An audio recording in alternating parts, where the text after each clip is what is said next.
E aí, galera produteira, estamos aqui em mais uma noite de quinta. Agora é quinta mesmo. Agora é quinta mesmo. Mudamos pra quarta, deu um pau aqui, né, cara? Bugou e tudo. É sempre um prazer, porra, estar nesse projeto maravilhoso. Isso é uma realização, cara, de verdade. Estar aqui com vocês é uma realização. E pra você que nunca assistiu a gente tá aqui no 16º episódio do Produto Piloto, que é um projeto com o propósito de levar para você que tá entrando no mercado, tá querendo mudar, tá buscando novos ares, tá buscando entender um pouco mais sobre o produto digital, se conectar a essa perspectiva, essa onda que tá passando por aí. Ou quer ouvir resenha. Ou quer ouvir resenha e cachaceiro falando? Se conecta aqui. Como é que é, Renan? Fica ligeiro. Fica ligeiro. Hoje com a nossa roupinha aqui, ó. A cerveja com roupinha é Tá maravilhoso. matando, né? E eu aqui, ó. É refrigerante de cola. Não pode falar mais. E o Rafa vai dar aí os nossos recadinhos da paróquia. Fala, galera. Muito boa noite. Estamos aqui em mais um episódio. Estou muito feliz de estar aqui demais, gente. dividindo essa mesa com pessoas que eu tenho um enorme carinho, amigos de vida mesmo, Renanzinho, José Roberto, nosso parceiro Brand, que já vai se apresentar. Mas vamos lá, falarei rapidamente sobre os nossos recados. Primeiramente, agradecer ao Podcast no Bar e o Voz e Conteúdo. Você que tem a sua ideia e quer tirá-la do papel, e discutir e transmitir para a podosfera. Que isso, é muito chique, né? Colocar suas ideias na podosfera. Procura o @voz e conteúdo, @podcast no bar, ou o Abner, nosso parceiro que está aqui hoje nos bastidores. Mito. Garantindo essa conexão maravilhosa que nós temos. Contem com eles. Também falar aqui para vocês que nós estamos no LinkedIn e no Instagram. Instagram, o negócio é chique. Né? Instagram. CCA, patrocina nós, pelo amor de Com Deus. @produto piloto. E agora a novidade, estamos no TikTok. A pedidos, estamos no TikTok. Por último, falar aqui para vocês que nós produzimos uma minissérie de 4 episódios onde nós falamos da concepção até a construção e mensuração de um produto. Tá imperdível, são os 4 primeiros episódios e dali segue com um desdobramento entre vários convidados que estão aqui colaborando conosco. Coisa linda. Bora, Zé, bora pra pauta, isso. bora apresentar o King, nosso mini craque do Alok e segue o pau. Bora. Te diz que você tá bonito hoje. Ah, sério? Tá parada? Você gosta? Parei Hoje ele meteu, né? Meteu a camisa de Steve Jobs. Sempre, né? Descolado, né, cara? Coisa linda. Gente, estamos aqui hoje com o Thiago Brant. Thiago Brant, cofundador da Agler. Cara, fala um pouco de você aí, cara. Primeiro, muito obrigado por estar aqui. Conta um pouco aí da tua trajetória.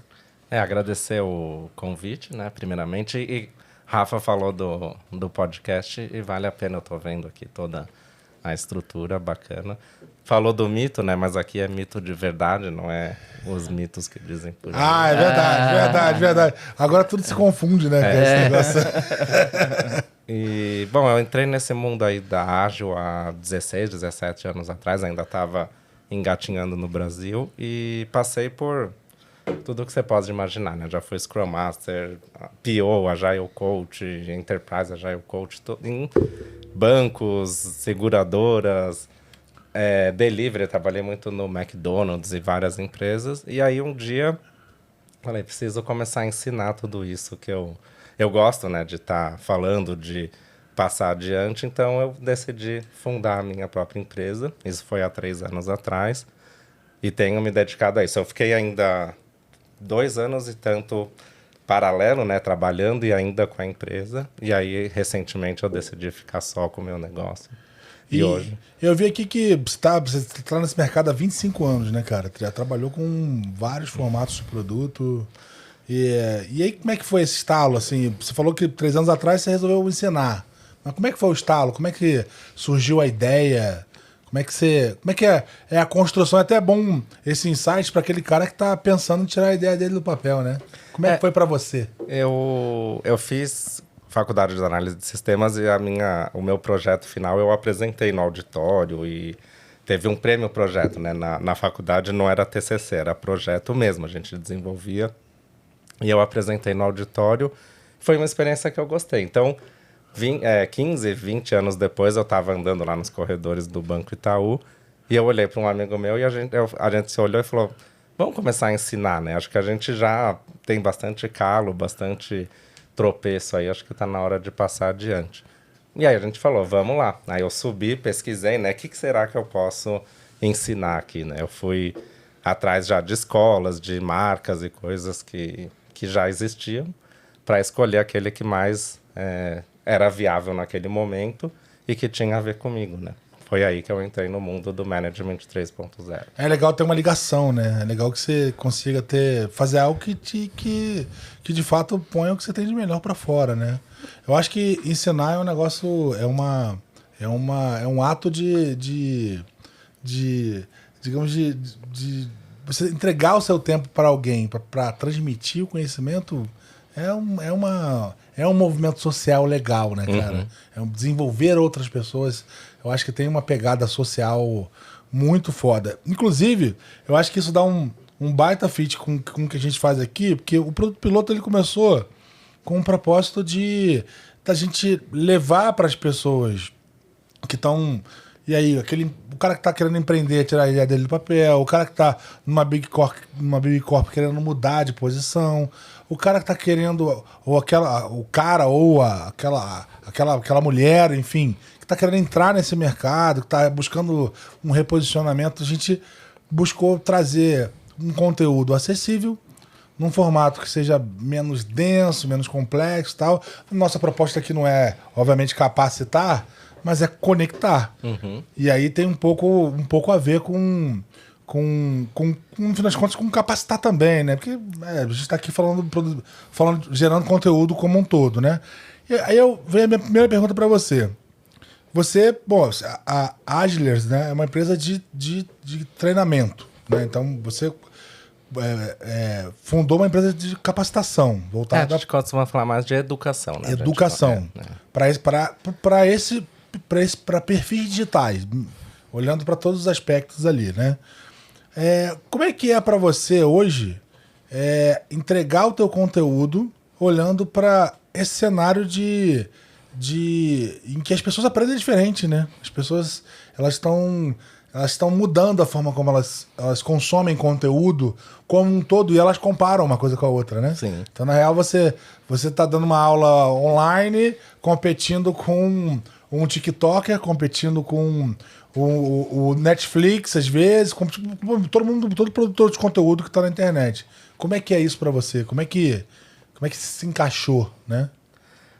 Isso foi engraçado que esses 3 últimos anos eu acabei me especializando até na questão do ensino, né? De técnicas, porque o ensino que a gente está acostumado da faculdade, do ensino fundamental, é algo que foi lá da época da Revolução Industrial. Para você ter uma ideia, as pessoas, elas tinham... As escolas, as fábricas, né? Ford, Taylor, eles encomendaram das escolas. A gente precisa de profissionais capazes de ler e executar instruções.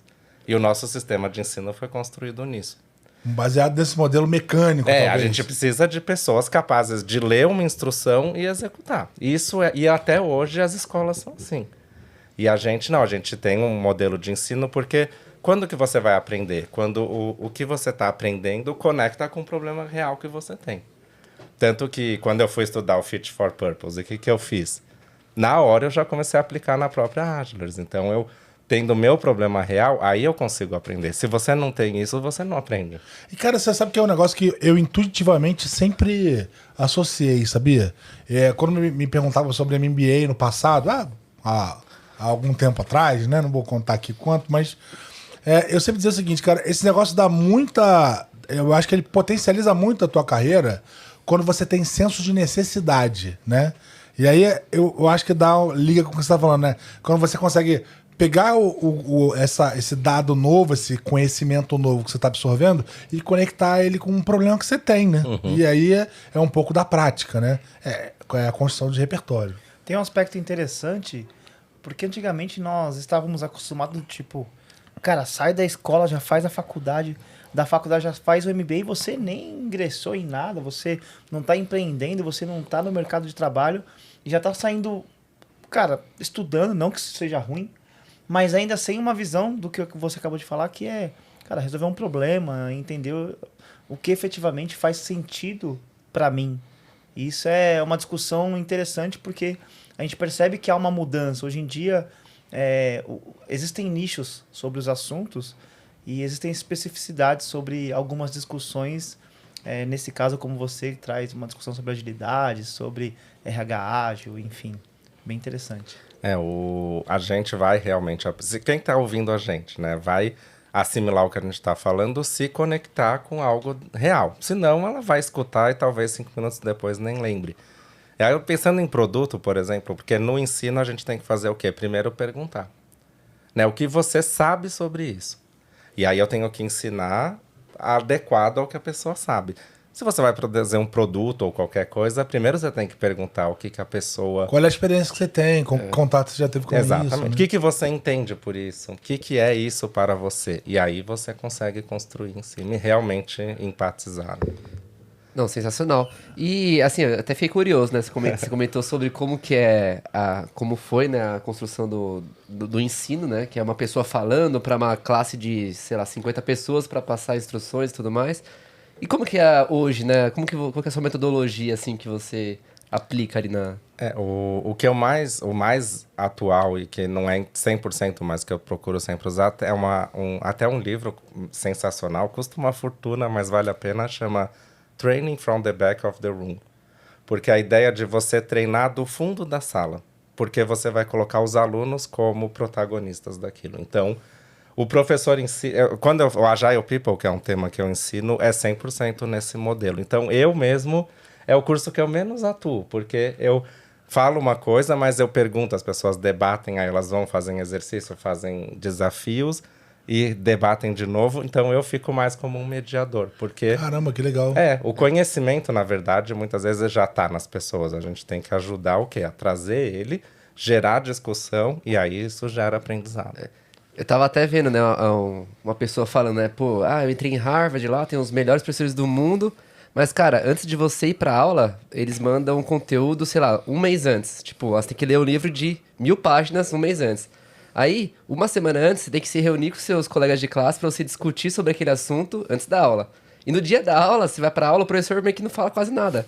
Ele tá ali meio que mediando, e ele falou, cara, o curso que eu fiz lá, eu aprendi muito mais com as pessoas da sala do que com o próprio professor. Então, isso eu acho fantástico, né? Que contrapõe a nossa escola, né? A nossa formação, que era... O professor era a pessoa máxima da sala e você baixava a cabeça e só aceitava, né? Não tinha aquela discussão. E tem um pouco... Remete um pouco à coisa do empoderamento, né? Sim. Porque, se pensar bem, tem uns exercícios conectados aí, né? Tô contemporizando a história, né? Você tem... o aspecto multidisciplinar, né? Que você tem pessoas diferentes, raças, cores, credos e etc, etc. Tudo diferente, né? Então, gente diferente, o que é importante pra caramba. E você tem o cara se empoderando de dar opinião, às vezes, num assunto que ele se predispôs a ir lá aprender, né, cara? Uhum. Isso é muito legal. Como que isso sempre teve na construção da tua proposta de valor? Como que você pensou? Acho que até uma boa dica para aquele cara que está em casa pensando em tirar a ideia dele no papel. Como é que você pensou na construção de valor do teu negócio, né? Quando você estava lá idealizando. O Management 3.0 é interessante porque ele já tem essa pegada, né? Ele é prático, ele é vivencial, tanto que não é possível, você não pode fazer um treinamento de management gravado. Ele necessariamente tem que ser ao vivo e ele era sempre presencial. Né? Na pandemia, eles tiveram que até adaptar para conseguir, porque não era permitido ter online. Né? Então, eu já comecei, acho que talvez por sorte, mas acabei caindo lá, então eu já fui entrando nisso. Mas eu fui atrás eu fiz a formação em Training from the Back of the Room, quando eu estudei Agile People, é tudo nesse formato. Então, hoje, se eu vou para um treinamento que é uma pessoa falando, eu me frustro, porque, né... Monólogo, né? É só uma pessoa falando. Tanto que algumas aulas que eu dou, eu já dei várias, e é totalmente diferente. Vai desde, às vezes, uma turma, dependendo do contexto, é super básico e super avançado a mesma aula, porque depende muito de quem tá lá, do que eles estão buscando. E no final as pessoas... Às vezes eu me sinto, nossa, foi tão básico hoje, mas as pessoas saem de lá realizadas, porque era o que elas precisavam. As pessoas determinam a medida e a profundidade do que o conteúdo, do que vai sair de conteúdo, no fim das Exatamente. contas, né? Que é essa coisa da razão da necessidade, né? E me fala uma coisa. Quando eu já toquei algumas dinâmicas, né, como facilitador e tudo mais, assim, e eu sei que esse negócio a gente fala que é uma catarse, né, cara? Vira uma bagunça louca e uma hora que você fala assim, caraca, chegamos. Encontramos né? o fio. Encontramos, né?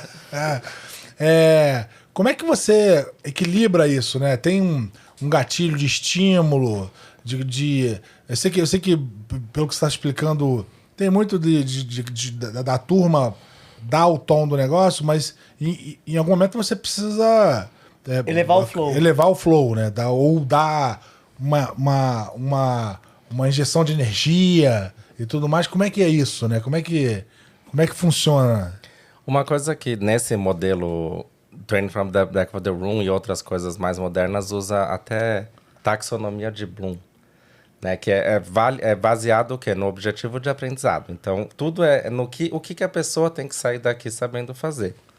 E aí você pode fazer isso de N formas, mas você tem que ter aquele objetivo. Então, a pessoa tem que ser capaz de entender N técnicas de priorização. Como você vai fazer isso? Plantando bananeira? Ou... não importa, mas ela tem que sair de lá consciente de que existem várias técnicas de priorização. Então, e aí você vai se virando ali para fazer. Então, não tem uma fórmula, né? Mas até eu achei engraçado você perguntar, porque eu tenho esse monte de tatuagem, mas algumas delas, elas representam... Eu fiz uma formação de trainer, né?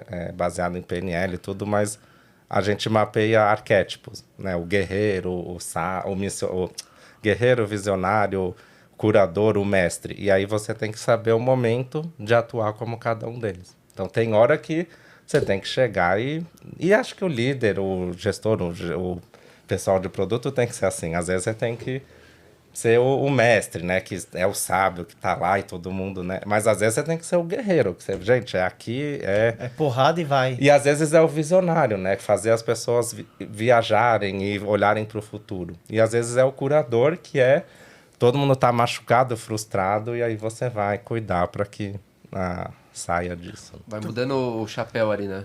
A forma como você atua em cada momento. E tem tudo a ver, porque se você pensar... É claro que o treinamento está relacionado a isso, né? No modelo de gestão 3.0 mesmo, na prática, né? O negócio, no dia a dia, é isso. É você, em determinados momentos, você está estimulando o time a pensar sem você. Horas você está dizendo, cara, puta, essa aqui é a minha visão, a gente precisa ir nessa direção. Hora você, de fato, você vê o time bombardeado, passou por uma fase complexa de problema, etc. Você precisa dar aquela elevada no moral, né? E isso é muito importante que você consiga medir, né, cara? Acho que a gente sempre fala isso, né? Aquele gestor que hoje acha que faz tudo sozinho, né?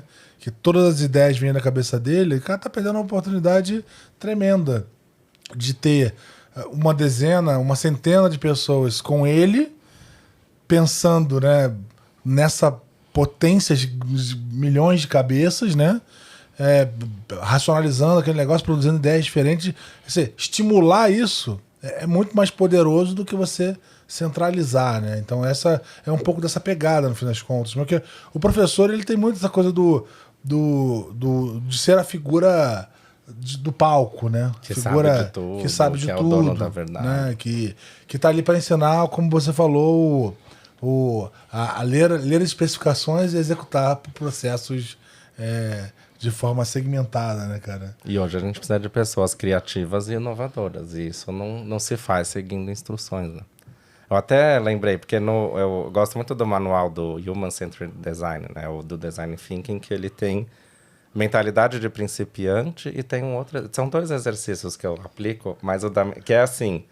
Finge que você nem conhece nada daquilo, né? Deixa vir o que tá ali. Porque quando eu cheguei aqui, se eu começo a conectar com o que eu já conheço, eu perco a chance de aprender, né? Então, acho que uma pessoa que lida com clientes, produtos, ele tem que conseguir ter essa mente de principiante, do tipo, não sei nada, tudo aqui é novidade. Aí você abre pra aprender o que tá ali, né? O que realmente... Mas requer maturidade pra poder ter essa visão, assim. Tem que ter um trabalho mental, porque é pesado, assim, do tipo, cara, eu tenho que ir pra um papo aberto, do tipo, como se eu não conhecesse aquilo. Para que eu possa aprender e, obviamente, contribuir com os meus conhecimentos também. E o interessante é que você não conhece, né? Porque, por exemplo, por mais que eu já gravei podcast, a gente estava falando que eu já gravei, já... Mas mesmo assim eu não conheço. Eu não, entendeu? A gente acha que conhece, mas aqui é outro ambiente, outra pegada, outra coisa. Então, É sempre diferente, né? A Sempre gente tá diferente. sempre aprendendo. É uma coisa até legal, né? Trazendo parênteses com isso, né? A gente fazia... Eu, o Zé e o Rafa, a gente já teve a oportunidade de trabalhar junto, né? E quando a gente fazia alguma dinâmica ali, alguma coisa, alguma facilitação, incluía desde estagiários até diretores, pessoas que têm um cargo um pouco maior, né? O crachá ali. A gente fala, pô, você vai participar aqui de uma reunião, né? Pô, deixa o crachá na sua mesa e vem aqui sem o crachá, né? Sem aquela questão de impor, de querer ser o sabe-tudo ali da coisa. Porque a sala é muito mais inteligente do que a pessoa mais Sim. inteligente da sala, né? adoro essa frase, né? Ninguém aqui é mais inteligente que a gente todos juntos. Mas eu tenho uma coisa que às vezes eu acho que eu sou um pouco ingênuo nesse ponto, mas eu gosto da minha ingenuidade, que é assim, eu não, prefiro não saber se você é gerente, você é diretor, você é analista. Eu prefiro achar que eu tô falando de um diretor sem saber, mesmo que eu fale merda. Mas eu me sinto bem melhor em não ter esses rótulos dentro de uma sala, independente do que quer que seja. Então, às vezes, eu acho que eu tô sendo ingênuo nesse ponto, mas eu prefiro não ter esse viés, né? De, ele é gerente, então deixa eu tomar cuidado. Mas já teve alguma situação em que, por exemplo, você estava lidando com uma pessoa e você acabou tratando aquilo como uma situação qualquer e a pessoa se sentiu ofendida por ser um diretor, alguma coisa Eu não assim? sei ofendido, mas foi tão engraçado porque eu fui fazer um treinamento de safe. O primeiro que eu fiz na vida, nem sabia direito que era safe. E aí foi... na dinâmica da PI Planning tem um cara que é o BO, o Business Owner. Uhum. E aí puseram, esse aqui vai ser o Business Owner. Aí a gente lá na dinâmica, corre post-it pra cá, post-it pra lá. Uma hora eu olhei pra cara dele e falei... você tem cara mesmo de business owner. Você é todo assim. Julgou. Não, e depois eu descobri que ele era um baita executivo da empresa. Assim, né? Fiquei taxado. Mas aquele... Ou vida louca, né? Mas assim, no fim, aquele projeto da Losango, que foi super relevante pra mim, eu acabei entrando nele porque lembravam de mim desse treinamento. Lembraram dessa... Você criou um impacto Na ali. verdade, o pessoal usava o Kahoot, eu fui o grande campeão do Kahoot, assim, né? Sabe? De ficar lá respondendo. Aí, quando eles foram selecionar a vaga do PO, eles... o Thiago era aquele do treinamento. Aí acabei indo cair lá. Caramba, que legal, cara, que legal. Eu acho que isso tem tudo a ver com um aspecto... com o dia a dia mesmo. Não, acho que não se aplica só na sala de aula, né? Uma coisa que a gente defende bastante, que no fim das contas é isso, né? Como a gente tá falando de criar uma grande engrenagem de inteligência, né? Essa combinação precisa fluir. Então cada neurônio precisa ter o mesmo peso, né? Então essa coisa da sala ser mais inteligente que a pessoa mais inteligente da sala funciona quando você tem um público, na verdade, uma sala diversa. Em geral, isso potencializa muito, porque a diversidade gera coisas, ideias e perspectivas que, diversificam o negócio pra caramba, né? A gente sempre fala isso, né, cara? Se quer fazer algo, quer inovar, então traz um público mais diverso possível, você vai ter muitas perspectivas da mesma coisa, né? E é importante que você deixa o crachá do lado de fora mesmo, porque o crachá, ele dá essa coisa do palco, né? Uhum. Ele dá essa coisa de quando o diretor, ou quando o gerente fala, todo mundo, abaixa a orelha. E a gente sempre procurou produzir as dinâmicas, um modelo de votação, com a mesma quantidade de dots, para que todo mundo tivesse o mesmo peso. E as ideias estavam ali, expostas. O cara não sabe de quem é aquela ideia, ele vai votar e no fim aquele negócio é sobre democracia. A construção coletiva, né? E é mais do que democracia, porque a gente está falando sobre construir um negócio que às vezes vai virar um business. Sim. Né? Então, de fato, sobre combinar conhecimentos. É muito engraçado como isso produz coisas muito novas, né? E nessas dinâmicas, para você que facilita aí discussões no dia a dia, no brainstorming tem um aspecto bem interessante que é porque você, no caso, eu tô ouvindo o Renan e o Renan é o CEO de uma grande startup. Então, é óbvio que se você tem maturidade, você consegue, primeiro, o Renan ter a empatia de que ele precisa ser um cara neutro na discussão, e eu também preciso entender que, assim, é mais uma voz nessa discussão. Porém, se, por exemplo, o Renan começa a falar, eu falo assim, pô, mas essa ideia é ruim pra caramba. Isso vai reprimir o Renan e o Renan jamais vai conseguir se expor numa próxima discussão. Então, essas dinâmicas co-criativas... Tira o Renan do jogo, de certa forma. Tira totalmente do jogo. Então, essas dinâmicas de co-criativas, eu adoro fazer brainwriting, porque tira esse peso, primeiro, né, da pessoa se expondo e outra pessoa julgando, porque ali a pessoa está colocando isso num post-it, e no post-it todo mundo é igual, e aí abre a discussão e vai. Adoro o brainwriting. A gente não é costume muito fazer, mas é bem bacana. Mas o Management 3.0, ele tem um módulo que é de criatividade. E aí tem as 7 regras do líder inovador. E uma delas é, confie no mérito. E o que é confie no mérito? É se eu colocar aqui pra gente votar, qual que é a melhor ideia? Até o Bruno vai ter o mesmo... Eu digo isso porque o Bruno não tá no contexto da gente de produto, O Bruno gestão. tá aqui de amuleto. Ele tá acompanhando. A gente sempre tem um amuleto aqui, valeu, Brunão. Da sorte hoje. @Bruno Mota com H. Mas é legal, ó, temos 6 pessoas na sala. Põe os 6 para votar. E às vezes a gente vai ver que os 2 ali tendenciaram para um ponto, aí a gente pode tender a falar, não. Né? Mas, gente, confie no mérito. Tipo, se você deixou a votação, deixa rolar, porque tem coisa ali, né? E eu já percebi dinâmicas no mundo do trabalho em que o grupo todo, o time na retrospectiva vota e aí, nossa, é isso que a gente precisa fazer. Aí chega no final, alguém vai por outro caminho. E o assinar o importante atestado de não motivação ali, né? Então é legal confiar. E a importância do 1, 2, 3 e já. Porque senão, peraí, deixa eu ver onde o Renan vai. Que isso acontece também. Mas olha que Acontece. engraçado, né? Uma vez eu fiz o Delegation Poker, né? Que é um clássico aí. E aí a gestora falava Não, assim... explica primeiro pra galera o que é Delegation O Delegation Poker é pra gente definir níveis de delegação. Então, quem jogou Playing Poker, né? Que é mais conhecido no mercado aí... O Delegation Poker é parecido, mas a gente decide entre 7 níveis de delegação. Então, todo mundo aqui na mesa joga uma carta junto. Aí eu dei nível 1, ele deu nível 7, você 4. Aí como o meu é o menor e o dele é o maior, a gente tem que defender nosso ponto até chegar num consenso. E eu facilitei isso uma vez e a gestora do canto falava assim, não, vou esperar todo mundo fazer. Aí eu falava, não, mas você não... O negócio Você é todo não tem mundo voz. fazer junto. Não, Thiago, mas eu preciso entender. Eu falei, não, o jogo aqui é tudo ao mesmo tempo, porque você não pode... deixar que a voto de todo mundo... Mas ela já sabia o dela, mas ela só queria deixar no final. Eu falei, mas isso vai ser ruim? Porque daí você vai dar a sua opinião final. E não, aqui a opinião de todo mundo tem o mesmo peso. Você é a gestora e eles são a Senão não equipe. adianta fazer a dinâmica. Exatamente, mas a opinião ali, o peso é igual de todo mundo. Legal, porque isso de fato gera um senso de pertencimento, né? Porque no fim o produto desse negócio é de todos, né? E não tem engajamento maior do que esse. O Rafa tem uma frase que é muito famosa, né, Rafa? Da cocriação. Fala aí, pô. Eu ia falar de cocriação. Fala aí, eu não lembro. Não, a cocriação é maravilhosa. A cocriação é maravilhosa, gente. Hashtag a cocriação é É maravilhosa. o caminho do sucesso. Agora, Brant, conta um pouco para aquele cara que tá em casa e não sabe o que é Management 3.0. O que é esse conceito? A pergunta mais fácil para eu responder foi a mais difícil. Não, mas o Management 3.0 é um modelo de gestão, né? O livro ele chama Liderando Desenvolvedores Ágeis e Preparando Líderes Ágeis. Então, ele é o líder para esse mundo da agilidade. Então, que é o que dá autonomia, né?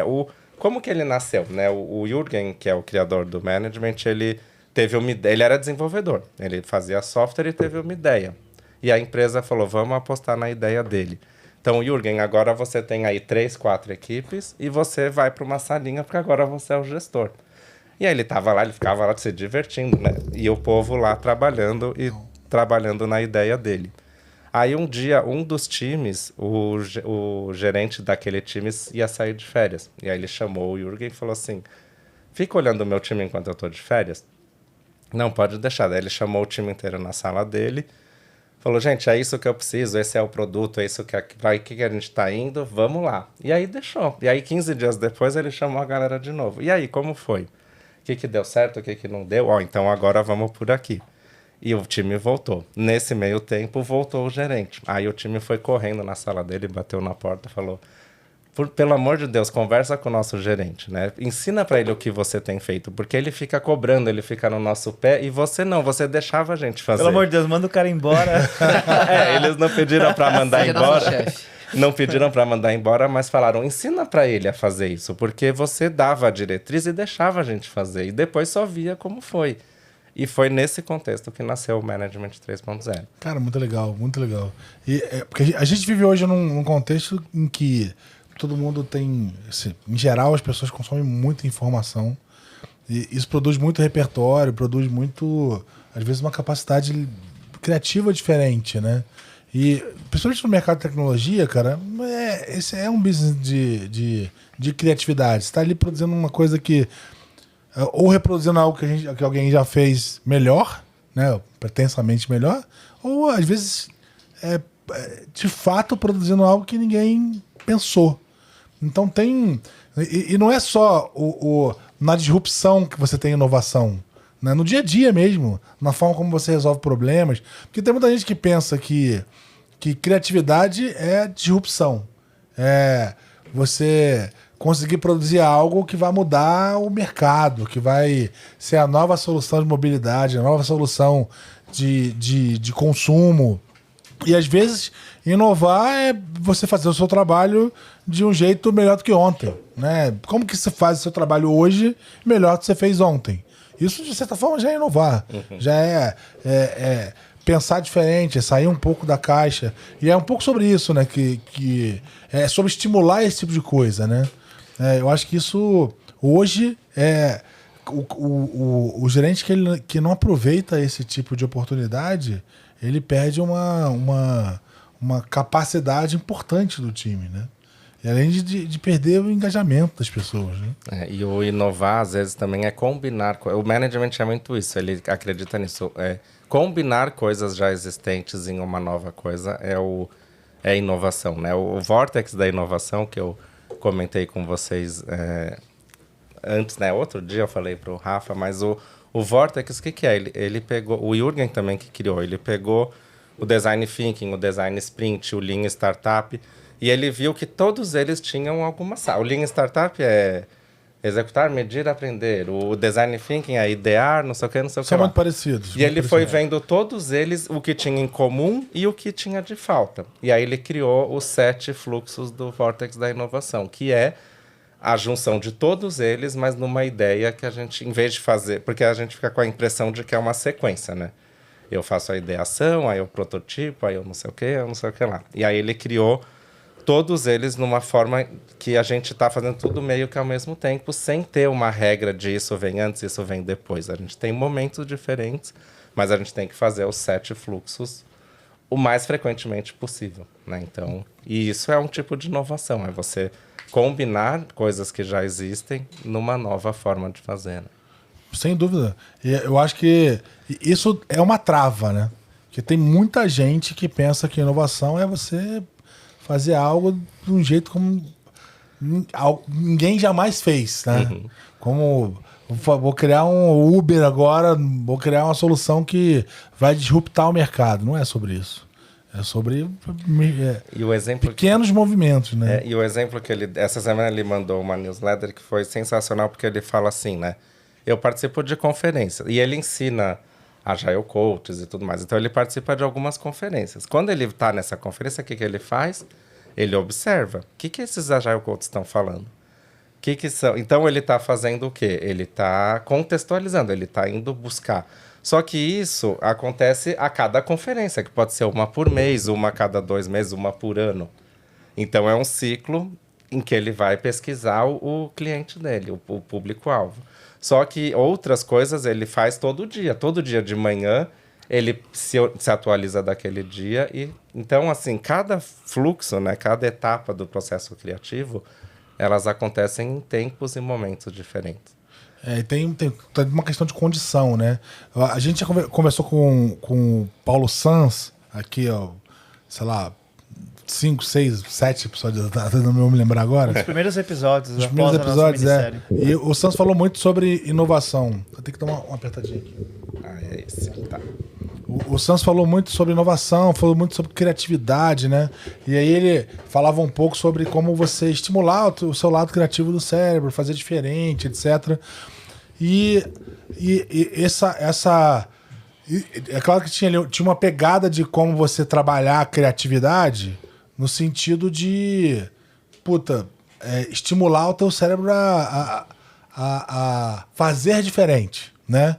Mas uma coisa que a gente que me parece que a gente sempre cai, né? Toda vez que a gente conversa com um empreendedor aqui, toda vez que a gente conversa com alguém que está aplicando algo diferente, essencialmente quando você fundou um negócio, você está sempre tem que estar sempre se reinventando, né? Tá sempre pensando em como é que vai ser o seu próximo dia, etc, etc.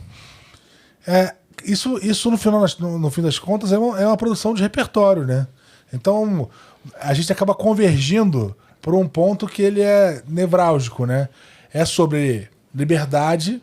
Eu tenho essa impressão, né? Que eu acho que no fim das contas você empodera as pessoas para que elas tenham liberdade para exercitarem a criatividade. E essa liberdade, ela dá mais movimento para a coisa, né? Ou seja, o cara, minha ideia emplacou. Eu vou entender mais sobre isso. O que produz repertório, né? O cara ele vai se permitindo mais e esse repertório vai construindo coisas melhores, né? É um ciclo virtuoso mesmo, né? Que você produz ao estimular esse movimento. Isso é muito legal, né, cara? E olha, agora enquanto você falava, eu comecei a imaginar uma coisa, né? Porque essa ideia da gente só dar um norte, né? Ali é onde a gente quer chegar. E aí deixar livre para isso acontecer, abre. Porque se eu for fazer uma palestra daqui 15 dias no dia tal, eu sei que eu vou ter que chegar no palco nesse dia e falar. Só que aí eu só tenho esse norte, eu não me pressiono. E aí, eu lembro que uma das primeiras grandes que eu fiz, eu tinha preparado tudo. E aí, a hora que de manhã, no dia da palestra, eu fui na padaria. Aí eu saí da padaria, que eu gostava. Na pandemia, a única coisa que eu fazia era ir comprar pão pros cachorros e voltar. Voltei escutando uma música. E aí, um refrão dessa música, eu consegui conectar. Então, virou um slide da palestra que eu ia fazer dali 1 hora. Legal. E aí, eu cheguei em casa correndo, né? Porque foi... Mas por quê? Porque você se permite não ter essa pressão de... Tem que entregar isso, tem que dar esse resultado, tem que dar aquilo, né? Você tem um único norte. E aí você constrói o caminho da melhor forma. Acho que isso vale muito, né? Nos produtos, nas equipes. Acho que vale. Sem dúvida é sobre repertório, é sobre você se permitir. E nas posições de liderança, assim como a gente vem discutindo aqui, é dar essa permissão, essa discussão ao time. A gente fala bastante, né, Zé, sobre as discussões sobre o papel da nova liderança. Que você deixa de ter uma discussão muito mais sobre comando e controle. Ou seja, eu sou o cara que entenda do assunto, eu entendo do contexto, eu discuto os quês e você vai lá e executa. E eu controlo isso através de resultados. E você passa a discutir muito mais inspiração e muito mais autonomia e suporte. Ou seja, cara, somos aqui generalistas. Eu tenho sim um repertório, eu posso colaborar com essa discussão, porém, as várias perspectivas e dar essa autonomia para o time é o que faz essa construção diferenciada. Até uma perspectiva super nova, né? Tem aquele cara que, de repente, ele não tem nenhum conhecimento, ele pode trazer um negócio que é totalmente diferente, né? Exato, pode... e olha só o que o Branch está trazendo. Cara, ele teve um insight para poder produzir algo novo através de se permitir. Cara, você estava ali ouvindo um negócio e não ficou na dúvida, pô, será que esse negócio vai fazer sentido? É muito mais pela inspiração, esse negócio o inspirou. E muito porque você acaba tendo essa liberdade de autonomia e tomar as decisões em cima muito mais do que é o seu propósito e muito menos sobre o que aquilo acaba gerando num segundo momento. Verdade. Até explorando assim, o conceito da gestão 3.0, enfim. E tem um buzzword, né, que é aquela coisa de ter times empoderados, ter times autônomos. Isso é um buzz, né? E, cara... No fim das contas, muita gente fala isso, mas não entende o que é isso. Eu acho que assim, tanto pelo lado do time quanto pelo lado do gestor, né? E aí, puta, agora você com tanta propriedade dessa cadeira pode, inclusive, me ajudar nessa tangibilização. Mas eu vejo, eu olho para esse negócio e penso o seguinte: quando eu vou para uma discussão hoje, eu vou muito menos armado, no sentido de eu tenho um problema e eu vou muito menos preocupado em ter uma solução. Eu vou lá para pôr em discussão.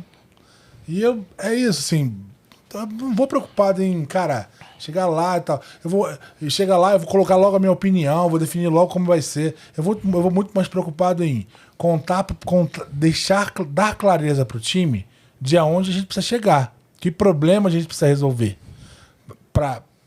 Sabendo que eles têm repertório, e aí eu já conheço meu time de certa forma, sabendo que eles têm repertório, sabendo que eles têm já conhecem essa liberdade, eles são capazes de juntos trazerem insights, discutirem inclusive e chegarem a produzirem um consenso que às vezes é algo muito melhor do que eu mesmo tinha imaginado, porque a gente gera uma opinião, né? Tem um problema, você tem uma ideia de como resolver. Mas eu não vou preocupado em colocar a minha ideia na frente. Eu vou preocupado em, cara, vamos lá, vamos ver o que vai sair daí. Eu coloco a minha também e tal. E isso gera um negócio super poderoso, né, Lili? E geralmente saem ideias muito mais legais do que eu tinha sequer imaginado, cara. E quanto mais, eu repito isso, quanto mais diverso é o time, mais interessantes são as coisas, cara. Uhum. É impressionante.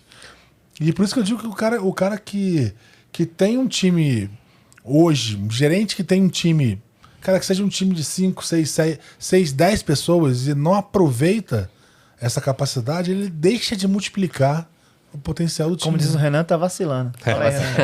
Eu acho, só complementando, eu acho muito louco isso. Você chega com o problema e às vezes você vê que o problema pode ser outro, né? Conforme as pessoas vão agregando, o ponto de vista, às vezes, que você tem, é uma perspectiva, né? Às vezes as pessoas vêm, complementam e tem uma outra perspectiva que aquela ali é, sei lá, a causa raiz do problema que tá gerando o problema que você achou.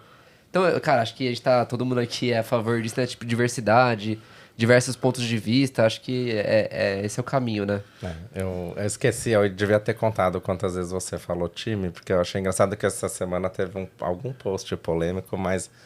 se você for fazer o treinamento XPTO e o instrutor falou time mais do que 5 vezes, então ele tá equivocado, né? Porque hoje, por incrível que pareça, a gente tá começando a perceber que essa obsessão por times e squads não é bacana, né? Porque... um time de produto, um time de feature, um time disso. A gente acabou olhando mais para o time do que para a necessidade.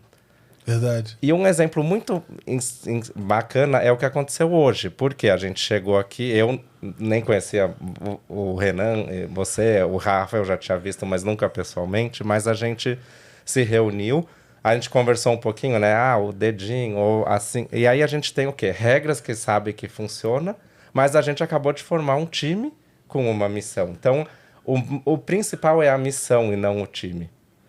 Legal, e a gente tem que saber ser capaz de formar times para atender uma missão. E a gente aqui, a gente tem uma missão de 1h30, 2. E a gente o quê? A gente tem que fazer o quê? O forming, storming, norming, o Tuchman... teve que acontecer de uma vez só em 15 minutos. Sensacional. Verdade. Cara, sensacional. Sensacional. Até conectando com eu li um livro, O Lado Difícil das Coisas Difíceis, né? Que é do empreendedor, é bem famoso, né? Pra quem empreende, nesse mundo de venture, de coisa arriscada, né? De startup. E ele fala justamente isso, né? Às vezes você tem que abrir mão de algumas pessoas, porque a missão com ela ali já aconteceu, né? Então, ela já entregou tudo máximo, e às vezes ela ficando ali... infelizmente, é bem legal esse livro que ele fala as coisas que você não quer ouvir. Fala, então, aquela pessoa ela já cumpriu a missão dela, e aí você tem que trazer uma outra pessoa pra ir pro outro estágio. Então, às vezes você vai ter que abandonar algumas pessoas. Não, vai adiante, né? Não vai mais adiante. Então, às vezes é uma questão de fit, é uma questão de às vezes é o propósito mesmo, né? Mudou as coisas e tem que trocar, né? É bem... Porque o Management 3.0, ele fala muito do gestor jardineiro, né? Então... se a gente é um jardim aqui, cada um é uma plantinha e o gestor tem que cuidar para que todas se desenvolvam. E aí, essa é uma metáfora que a gente repete muito, mas a Pia Maria, que é uma outra, que é uma sueca. Eu vou encontrar todos eles logo mais que eu tô indo pra lá. Sério? Legal, amanhã, eu esqueci, comentei, mas você não lembra. Amanhã eu tô indo lá, né? Eu vou encontrar o Jürgen, a Pia Maria e um pessoal.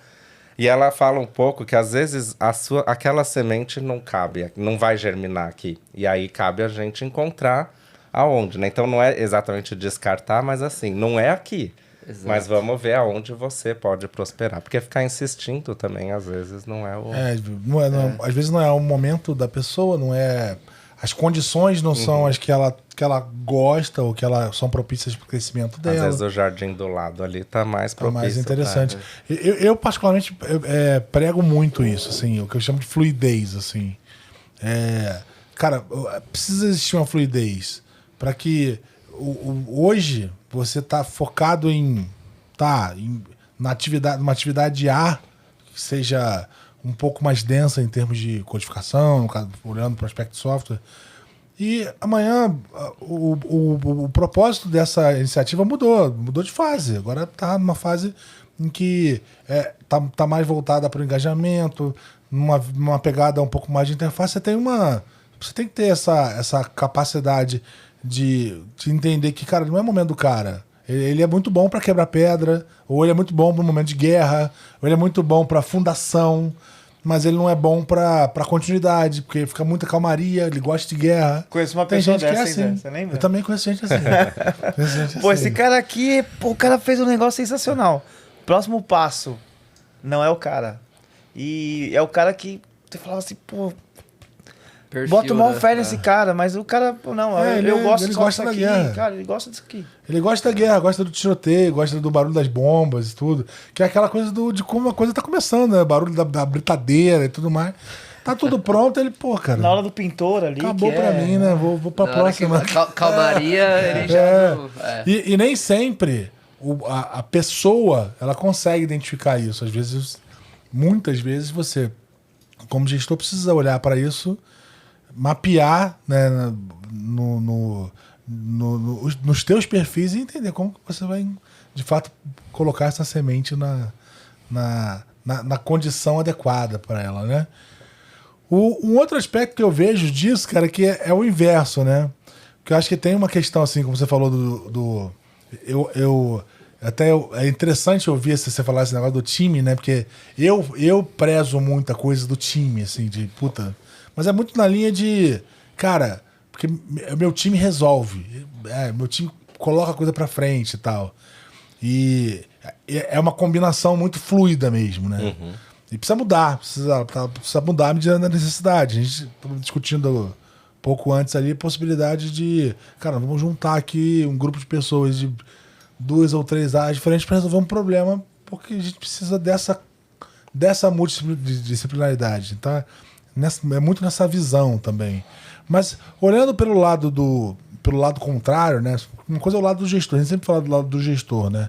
O quanto que o gestor não aproveita a capacidade do time, o quanto que ele não usa a multidisciplinaridade a favor dele, o quanto que ele se preocupa em controlar todos os aspectos do resultado e não deixa que o time produza, né? Consiga evoluir com o negócio. Mas tem um lado do time também, né? Tem um lado da pessoa, que é aquela coisa, puta, eu quero ser empoderado, né? Eu quero aqui ter a voz.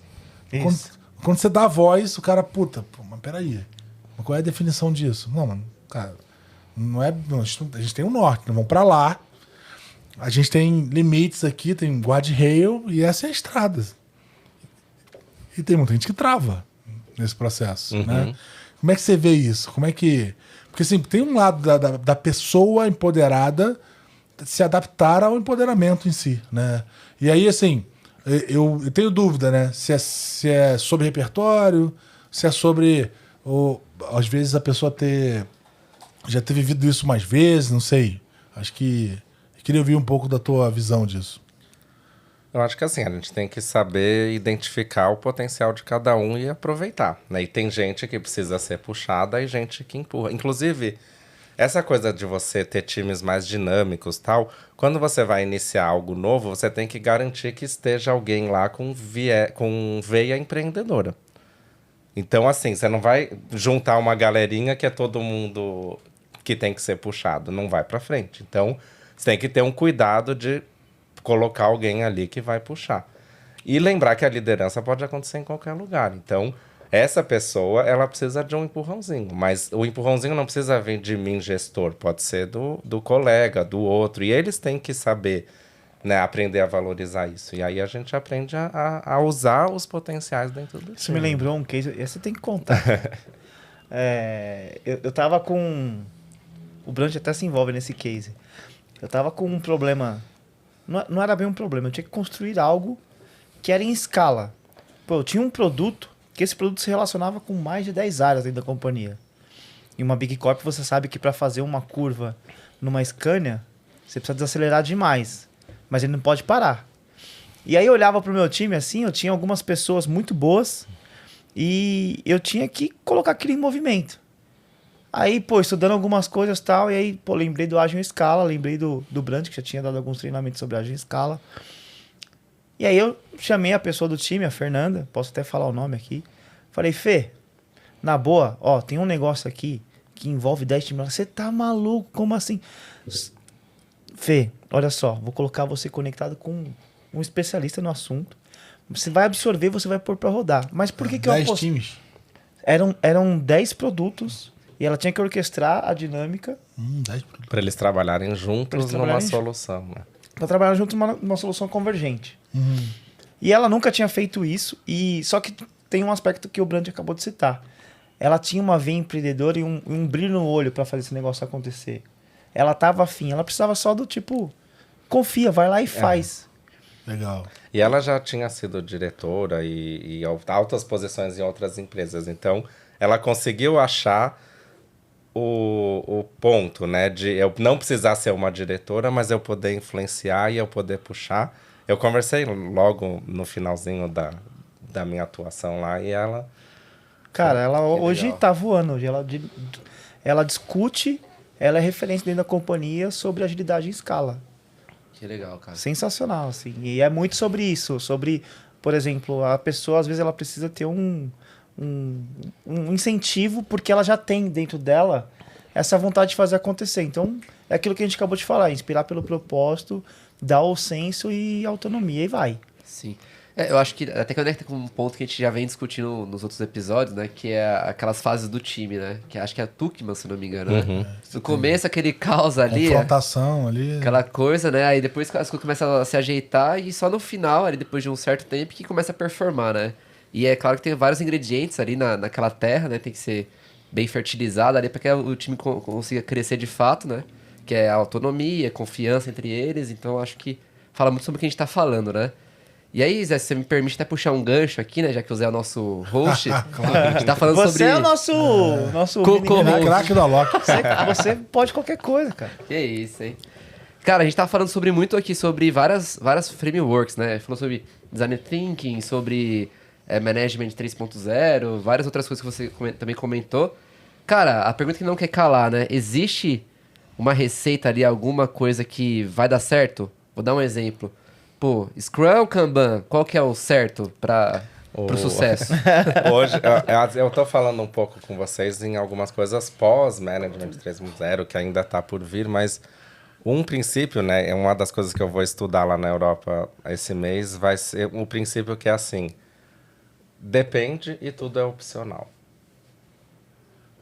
Depende da situação, né? Então, é Scrum, é Safe, é Kanban, depende e tudo é opcional. Ou seja, não tem nada que seja... Tem que fazer... a pessoa pode fazer planning, daily, retro review e ser zero ágil, zero resultado, né? Então, depende, nada é obrigatório. A gente tem que ver o que encaixa no nosso contexto, o que vai realmente fazer a gente O que faz acontecer, sentido. Tanto que em alguns times que eu liderei, eu nunca toquei, por exemplo, o by the book do Scrum.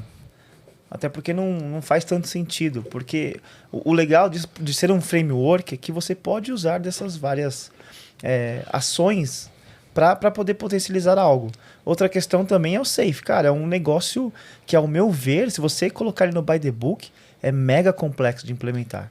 Agora, se você usa de algumas ferramentas e você vai conectando essas ferramentas para gerar sucesso, ela é muito legal. Tanto que, outro exemplo, Já tive times que, num determinado momento de maturidade, eles falaram que não precisava mais rodar daily.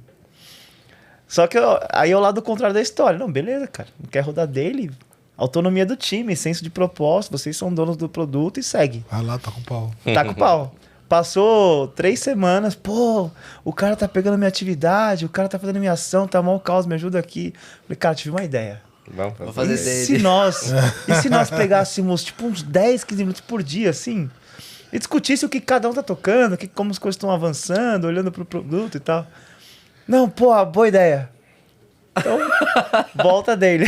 Mas Por aí vai. Outro nome.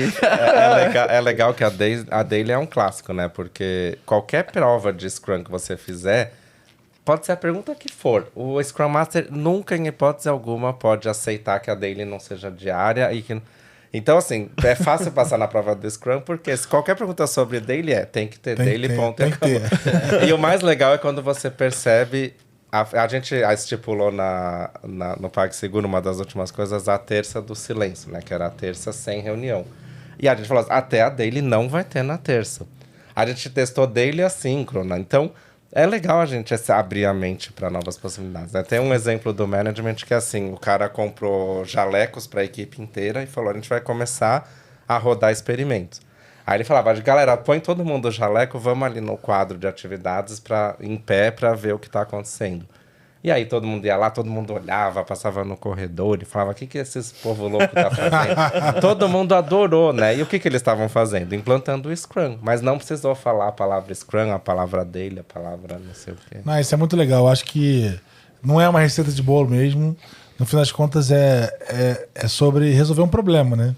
E você tem aí algumas ferramentas disponíveis e como se aplica? À medida da necessidade, né?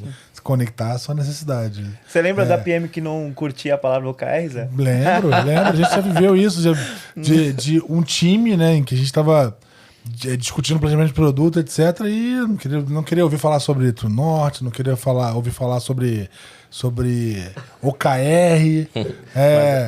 E a gente aplicou tudo isso a gente simplesmente desconstruiu e falou, tá bom, a gente não vai falar de True North, a gente vai falar de objetivo de longo prazo. Mas uma vez eu fui contratado para usar OKRs numa área de segurança lá de uma indústria. Aí quando eu já preparei, pensei, não sei o quê, daí um dia a moça que me contratou, Thiago, só que é o seguinte, não usa a palavra OKR. Evita. Aí eu tive que... Tá bom, eu vou chamar de objetivo do resultado-chave. Qual que é o resultado-chave para esse objetivo? Mas uma coisa interessante, se você falar que o Management 3.0 é um framework, aí desculpa. o Jürgen vai... Foi só para complementar. Não, achei, mas é engraçado, porque o framework ele tem um guia, né? E o Management é uma coisa que não existe passo a passo, não existe plano de implantação, não existe maturidade, porque às vezes a gente quer dizer, a maioria das pessoas já fazem sem saber que faz, né? É uma mudança de modelo mental. De mentalidade. Isso é muito legal. E me fala uma coisa, eu tô lendo na tua bio, você fala um pouco da tua conexão com os RHs hoje, você tá mergulhando um pouco mais no mundo de recursos humanos, etc.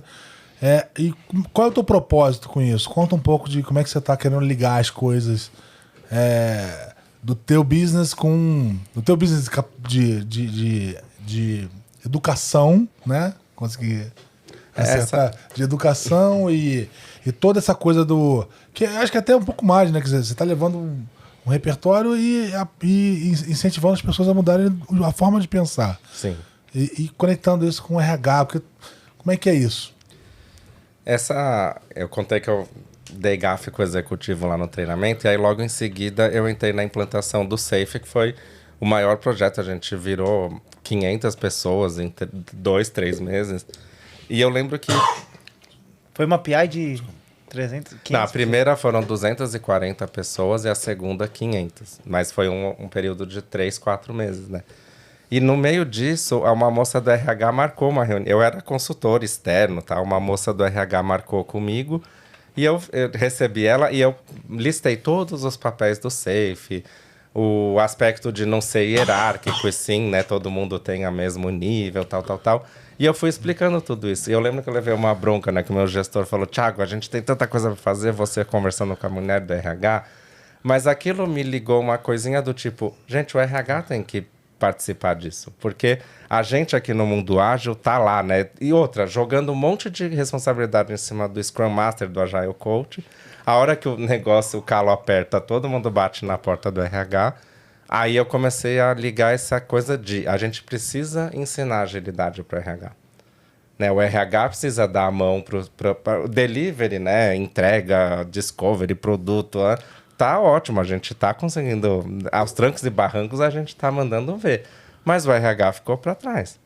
E aí eu comecei a fazer essa conexão. Então existem 2 pontos, né? Uma é a Fabiola, que é uma acho que ela é de Nova York, ela é bem referência no mundo do RH ágil, ela fala do HR, Agile to HR, que é você pegar práticas ágeis e aplicar no RH, e o HR to Agile, que é você usar o RH para potencializar a agilidade na organização. Então a gente tem que fazer esses 2 movimentos. É cada vez mais comum, eu tenho visto empresas em que o RH, a área de people, assume a transformação digital, por exemplo. Sem dúvida. Tem muito a ver, porque mudança, transformação digital é muito... Pessoas. Pessoas, né? E mudança cultural é algo que você precisa começar, assim... É aquela coisa do artigo do Schuch ali, da inversão da pirâmide de cultura, né? Você muda a forma como a pessoa faz o que ela faz na segunda-feira, isso vai impactar na forma como ela age, que por sua vez muda o modelo cultural, enfim, muda valores, etc. E o RH tem que estar conectado com isso, porque no final das contas uma empresa é construída por pessoas, né? Mas assim, aprofundando um pouco mais disso, realmente você pega, põe um Scrum Master, né? Cada dia você cria uma posição nova, com uma estratégia de gestão diferente, aí modelos de empoderamento com um viés de compartilhamento de decisões. Daí, isso tem a ver com a mudança também no mecanismo de consequência, né? A forma como uma boa indicação acontece. Se o RH não conhecer isso, como que ele vai influenciar nesse processo, né? Uhum. Acho que tem um pouco disso, no fim das contas, né? Uma coisa que eu falei, aqueles estágios, né, do ciclo de vida de negócios, é porque cada produto, cada iniciativa dentro da organização está num estágio diferente. Tem coisas que a gente está estabilizando, tem coisas que a gente está escalando, tem coisas que a gente está lançando. Então, a estratégia de como eu remunero, como que eu bonifico pessoas, dependendo de onde eu tô, tem que ser diferente. Porque senão seria injusto demais. Não, injusto é assim, se eu preciso bombar, eu preciso fazer esse podcast bombar. Então, eu preciso bonificar vocês com métricas de alcance, de não sei. Mesmo. Então, mas se eu já... Aquele cara lá que estava conversando com a gente, né? O podcast dele já está em outro patamar. Então, ele precisa ser bonificado de uma forma diferente. Ele precisa manter. Vocês precisam rampar. Então, a gente tem que começar a trabalhar em formas em que eu realmente... Agora, se eu bonifico vocês da mesma forma que ele...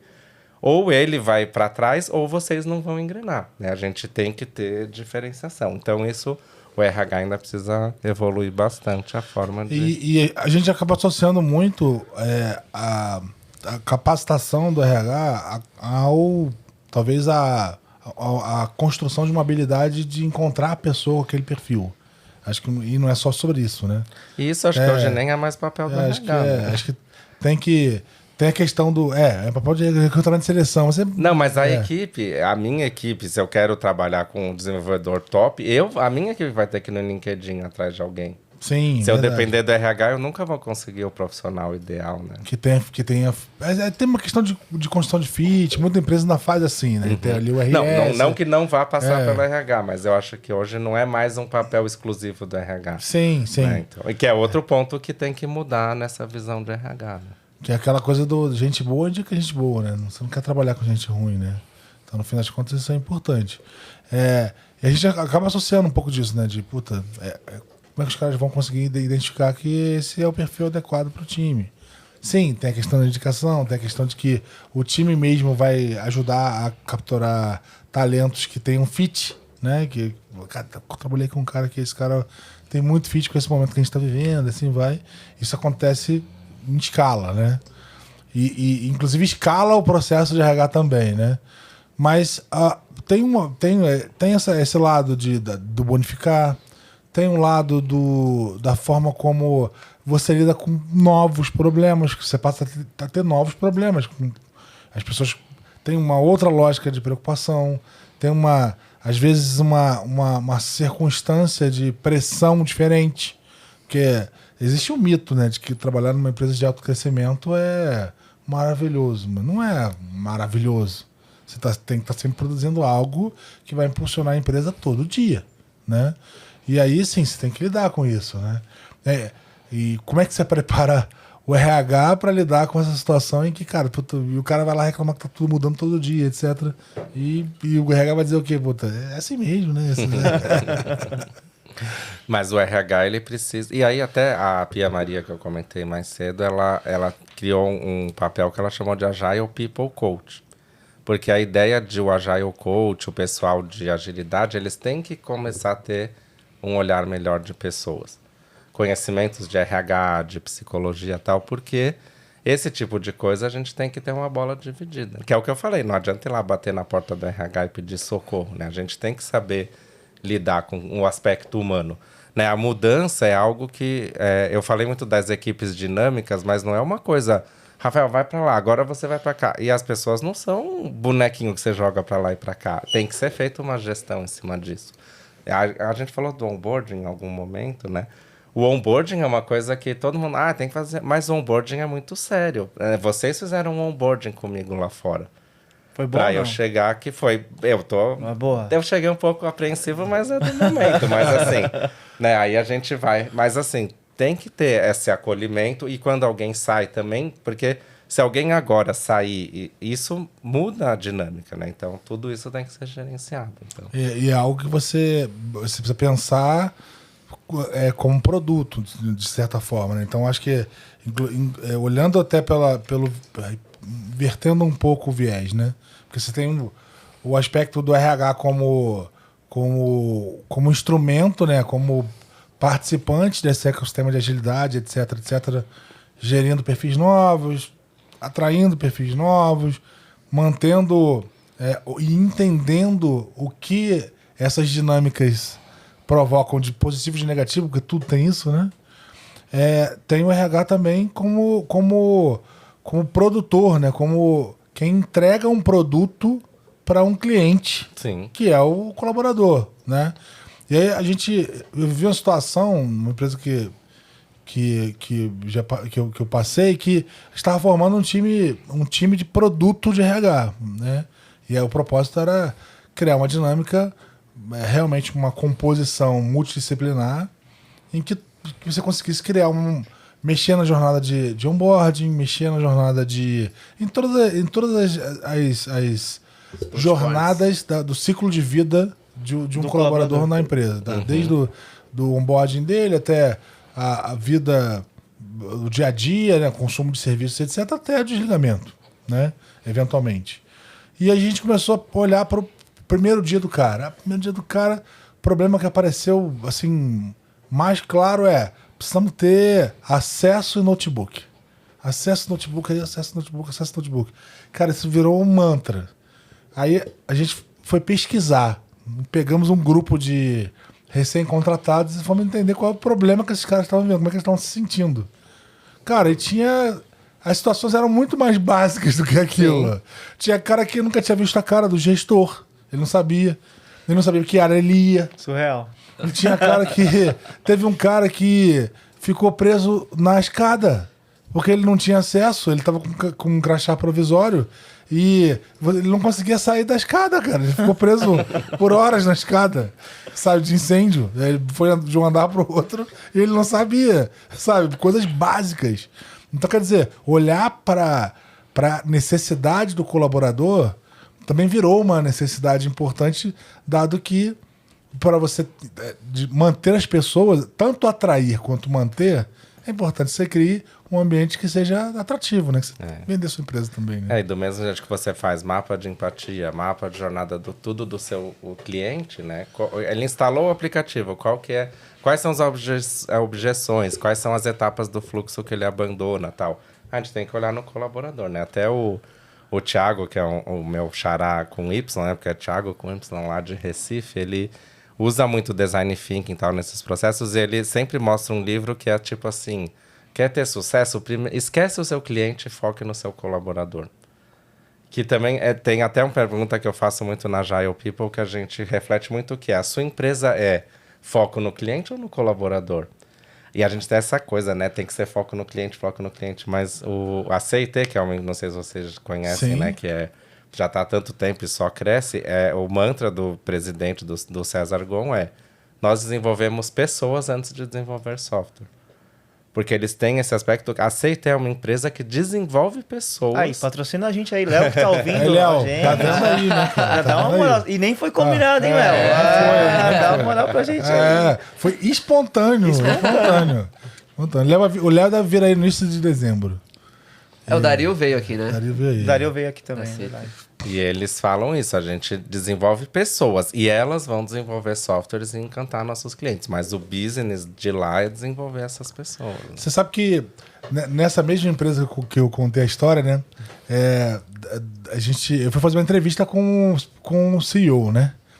E, aquele papo de, cara, o que você espera da formação de um time de produto para RH? Como é que é isso para você? Porque é uma coisa nova, assim. Pelo menos para mim era novo, não estava no meu repertório. Eu sou uma pessoa de tecnologia, assim, não tem nada de RH. Então eu queria construir uma ideia, né?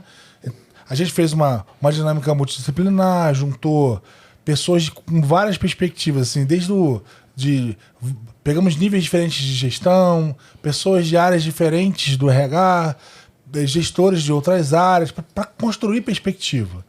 E fomos conversar com ele também, né? Entendendo com ele.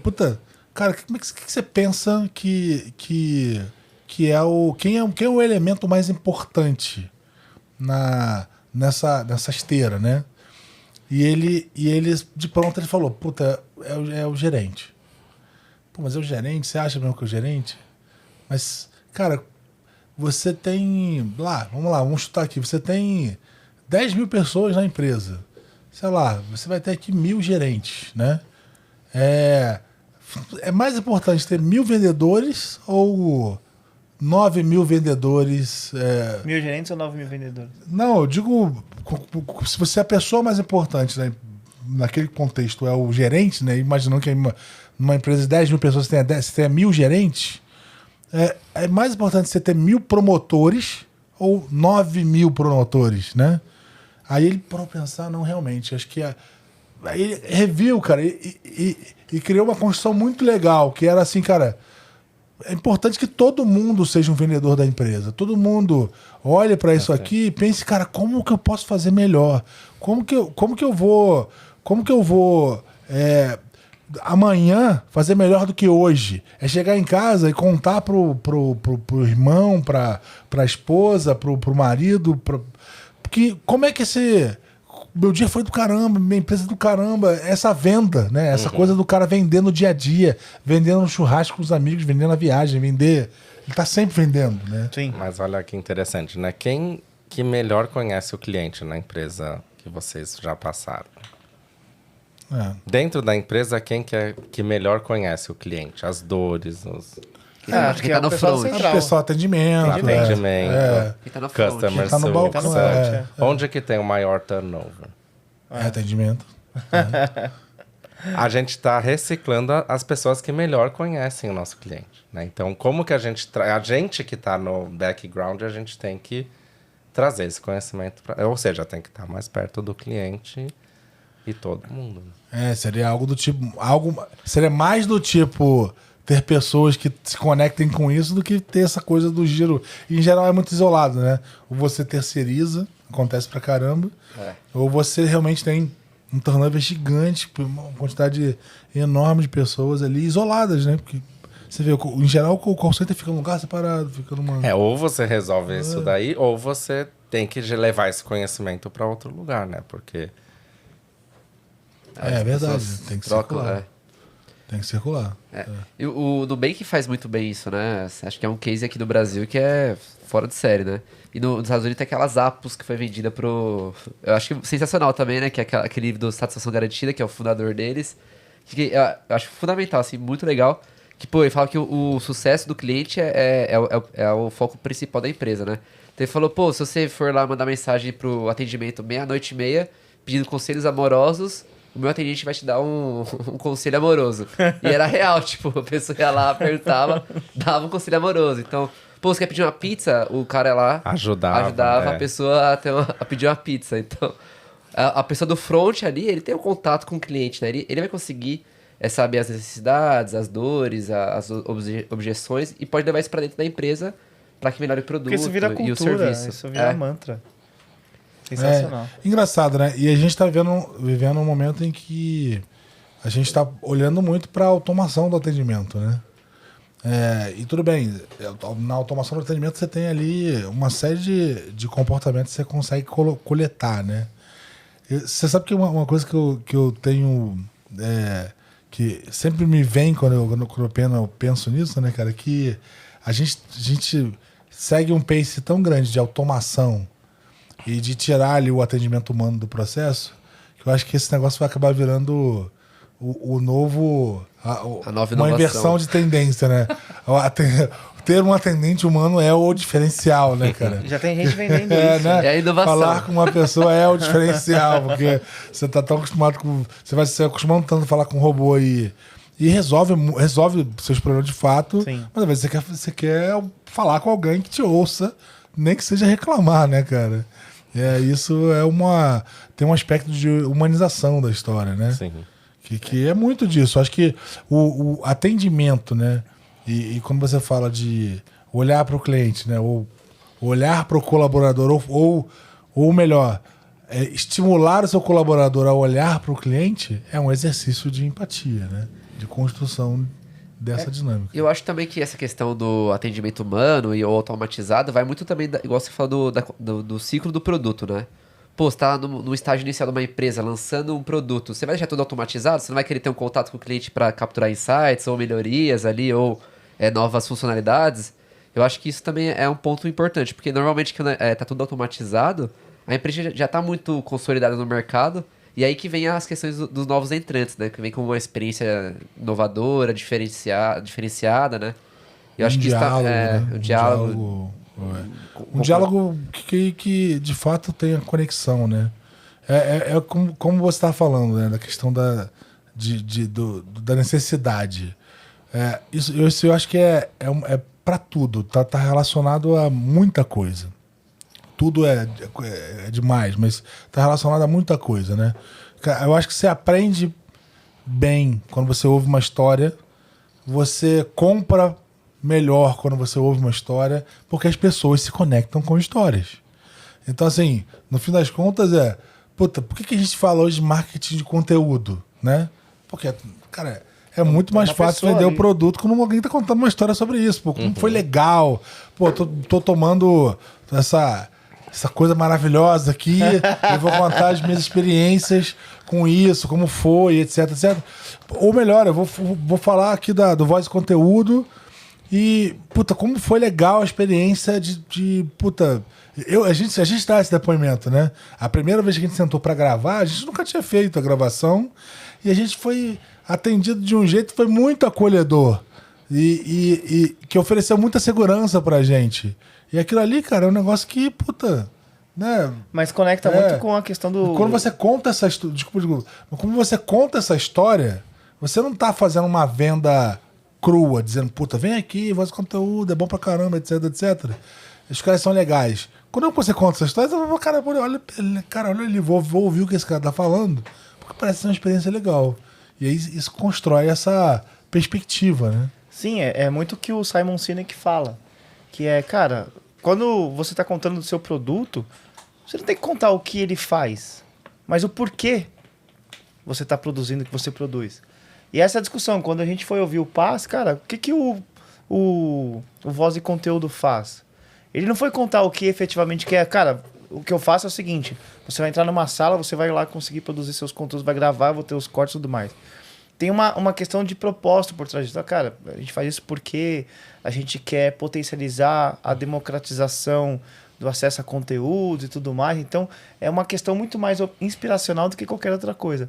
E empresas que vão para este caminho, que eles, com toda certeza, elas inovam muito mais do que as empresas que focam só no que fazer ali no dia a dia. É verdade. O dia que... Essa eu falei que foi na... A Adlers nasceu no corredor lá do Itaú e quando eu olhei para meu amigo assim, ele falou, vamos começar a ensinar e tal. Eu falei assim, ok, mas é o seguinte, eu não vou entrar nisso para ganhar... Quer dizer, a gente pode ganhar dinheiro e é capaz que a gente fique rico, mas... E é razoável, é razoável. Mas eu tô, Tem que ter essa ambição, então, mas eu tô é entrando nisso porque a gente quer ensinar o que a gente sabe. Esse vai ser o nosso objetivo. Agora, o dinheiro que vai vir... E até hoje eu ainda bato nessa tecla. A gente, é muito difícil... Hoje a gente trabalha muito a taxa de ocupação das nossas turmas porque é um indicador saudável para tu. Porque se eu vou ficar um fim de semana inteiro dando treinamento, é melhor que eu dê para 20 pessoas do que para 3, né? Então, óbvio. Não, mas é uma questão de custo de aquisição. Mas a gente... Como um todo. É muito raro a gente conversar sobre como aumentar... Nunca tive essa conversa, na verdade. Como a gente pode aumentar nosso faturamento? Acho que nunca foi um papo que eu tive. Porque a gente sabe que a partir da entrega... a gente vem... Uma consequência. É, e modéstia à parte aqui, o nosso produto piloto, nós nunca tivemos uma discussão sobre precisamos ganhar dinheiro com esse negócio. Verdade. Monetizar. Porque tem muito essa preocupação quando as pessoas discutem com a gente. Cara, mas legal, pô, vocês poderiam fazer umas propagandas e tal, começar a divulgar umas marcas. Cara, esse negócio tem que virar reboque, assim, não pode ser a premissa. A nossa premissa sempre foi, nós precisamos nos encontrar. Primeiro porque é excelente aqui ter essa troca, porque a gente acaba aprendendo. Então tem uma questão de aprendizado que é importante para nós. Mas muito mais do que só o nosso aprendizado, é fazer com que o público tenha acesso a um conteúdo que, como o Zé falou no começo, é um conteúdo leve, mas é um conteúdo prático. Não é aquele conteúdo que eu vou ficar assim, sabe, te contando que o Design Thinking você vai juntar a galera na sala, aí você vai fazer ali a dinâmica de cocriação que vai divergir, depois vai... Cara, eu vou te contar assim, quando você for divergir, vai ter o cara que vai estar no celular, o cara vai estar cagando pra sua dinâmica. Quando você for convergir, o cara vai estar querendo falar que a ideia dele... A gente vai contar isso aqui. Então, no final das contas, o nosso objetivo aqui é dar acesso a uma informação que nenhum cursinho conta por aí, esse é o nosso propósito, e que poucas pessoas têm a coragem de dar o papo aqui e a gente acaba trazendo. Nossa prioridade sempre foi produzir o conteúdo, né? Sim.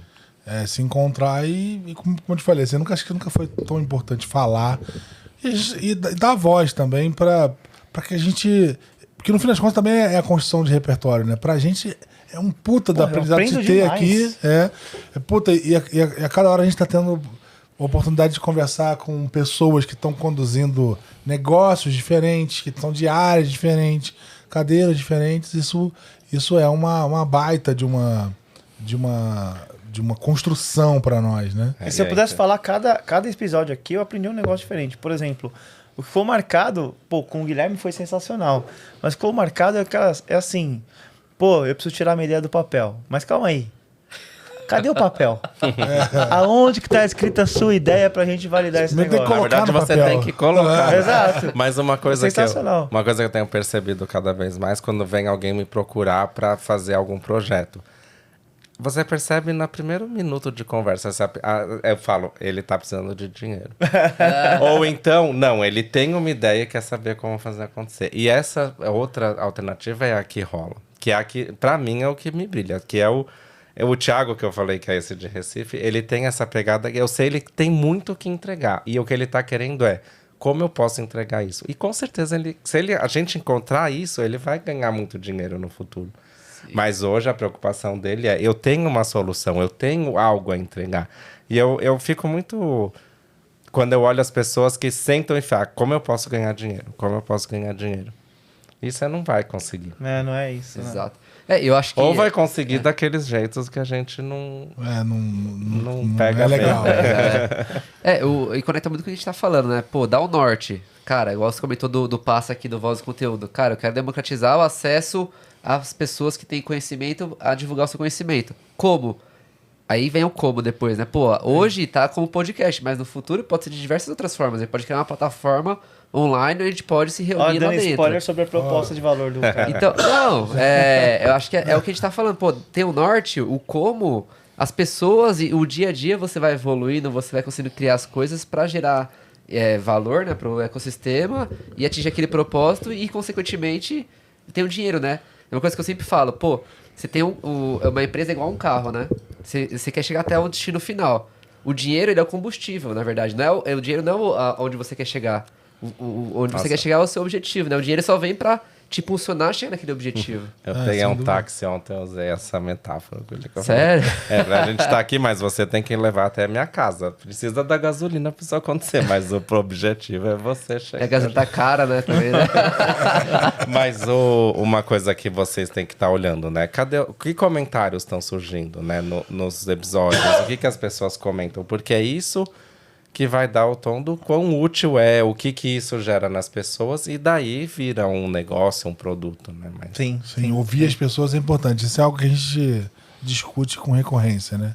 Ouvir o que as pessoas querem que a gente traga, ouvir como a dinâmica que a gente está conduzindo impacta, né? Então isso, de fato, é uma pegada, né? Tanto que uma das ideias que vai acontecer... Se já não aconteceu, porque esse episódio vai ser lançado daqui a algum tempo, é nós construirmos uma comunidade, inicialmente no Telegram, então vai nascer. Se já não nasceu, você que está assistindo a gente aqui. Talvez esteja aqui no link, exato, nos comentários. A partir dessa comunidade, a gente ter a percepção de quem consome o nosso conteúdo aqui, para a gente produzir novos conteúdos em cima do nosso propósito. Não pode ser um negócio do tipo... fazer por fazer e o que fazer. Cara, tem que fazer sentido pra nós aqui. Então, cara, a gente deu várias voltas aqui no episódio, mas mesmo nós falando da gente, a gente tá falando sobre essa discussão, sobre propósito, sobre inovação, sobre pessoas, né? Legal. E um ponto que eu vi ontem saiu um outro post polêmico lá, não vou lembrar o que era o post, mas as pessoas nos comentários começaram: roda um Delegation Poker e resolve tudo, faz um Moving Motivators, põe... E eu pensei que eles estavam num tom sarcástico, mas assim, é o tom... Porque o Management 3.0, por exemplo, ele é necessário para... Mas isso, você tem que saber fazer produto, você tem que saber fazer a parte. Daí o Management ajuda a cuidar das pessoas, né? Então, é preciso saber fazer isso. Tem um repertório. Mas não simplesmente vamos jogar cartinha aqui e ser tudo... Porque ficou muito essa imagem, né? De que... não, ficar jogando cartinha pra quê? Mas, na verdade, é entender aquele Delegation Poker que eu comentei agora. Ele é legal. E assim, às vezes, quando eu faço, a gente quer discutir vários pontos de decisão. Eu, às vezes, só consigo discutir porque a gente passa uma hora, porque gera uma discussão. E isso é importante, essa discussão, essa colocar na mesa, né? A cartinha em si, ela é uma desculpa... Né, igual a gente, né, uma desculpa para conversar. Entender o motivo e que problema você quer resolver com aquilo, né? Eu até penso que a gente está falando do Renan falar da ideia, né? Falar do que a gente está pensando, etc.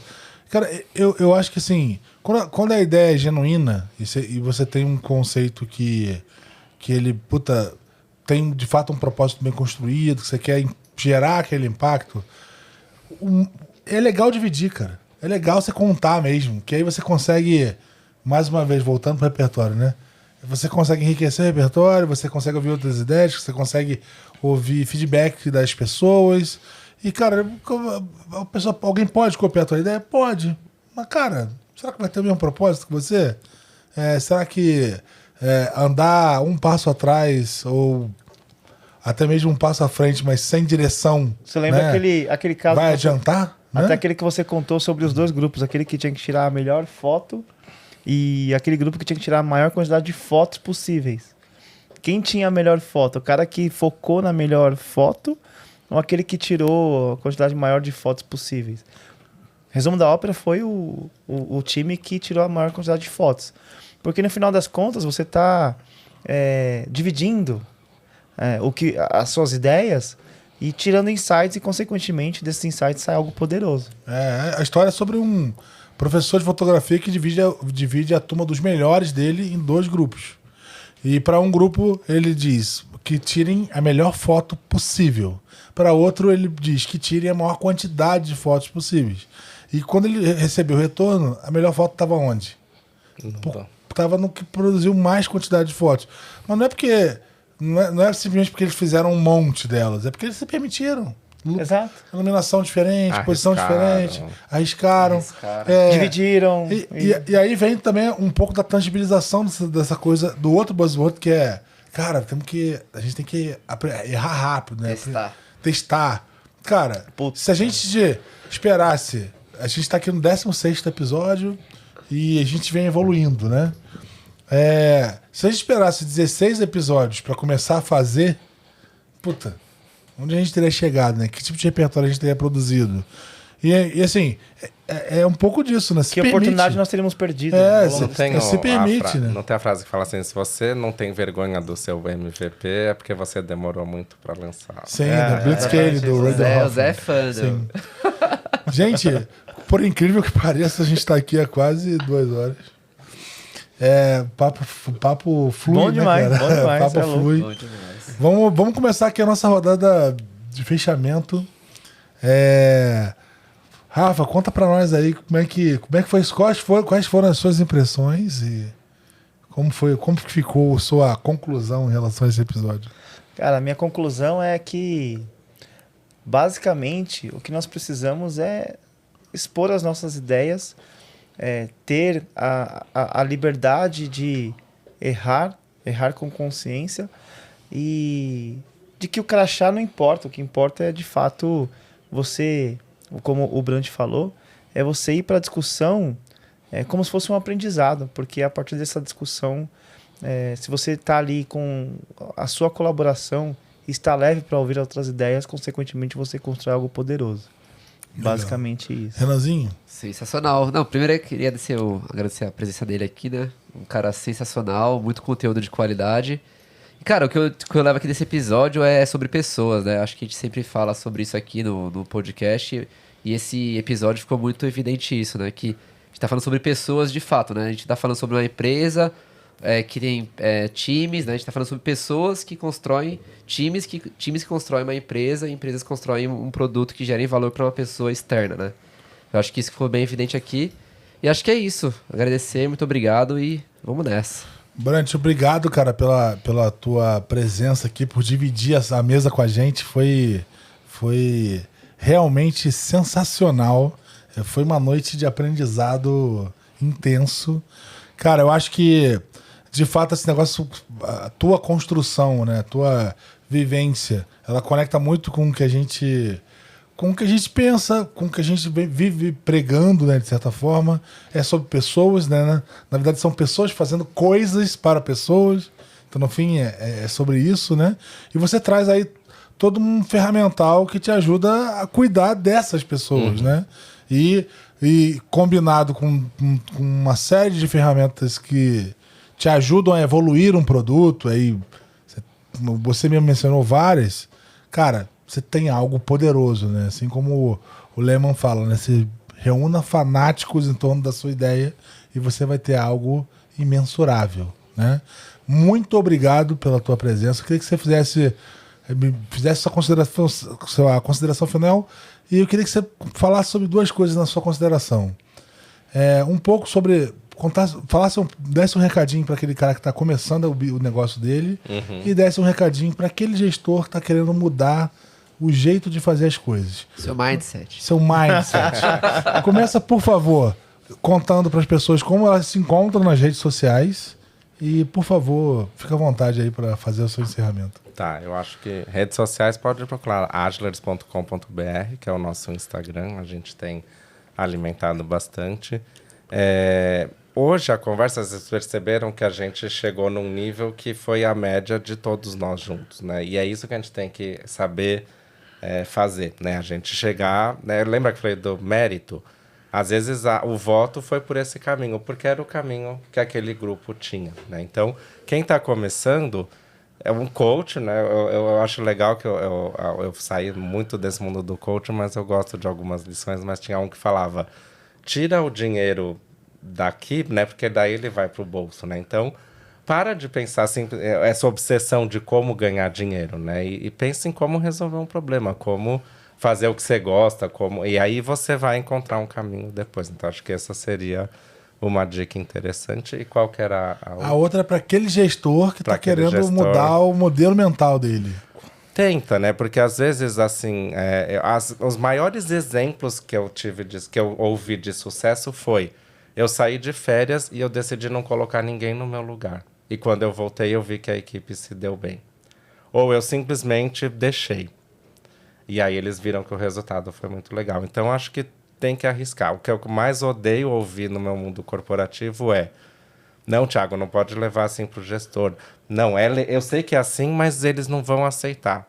Gente, se eles não aceitarem, nunca vai mudar. Então, às vezes, tem que ser meio... Claro, a gente não pode simplesmente jogar fora e sair tocando fogo, mas às vezes a gente tem que enfrentar. Por isso que eu gosto de, às vezes, dar umas gafes, porque eu não sei que ele era um diretor, mas é porque às vezes o diretor tem que ouvir umas Tem que coisas. ouvir um negócio. Com certeza, com certeza. Um recadinho final, se você queira comentar, fica à vontade. Não, assim, agradecer, achei que foi sensacional, não imaginava que fosse tomar esse rumo. No fim era produto e tal, mas aí entrei muito na minha área, que é Management 3.0, e achei sensacional porque eu acho que tem muita liga, eu acho que uma coisa não vive sem a outra, então achei que foi sensacional aí. Perfeito, Brandi. Falamos muito sobre gestão de pessoas, falamos muito sobre fundamentação de produto. Cara, foi um episódio sensacional. Maravilhoso, como sempre. Muito obrigado pela tua presença aqui. É isso aí, Produto Piloto. Bora!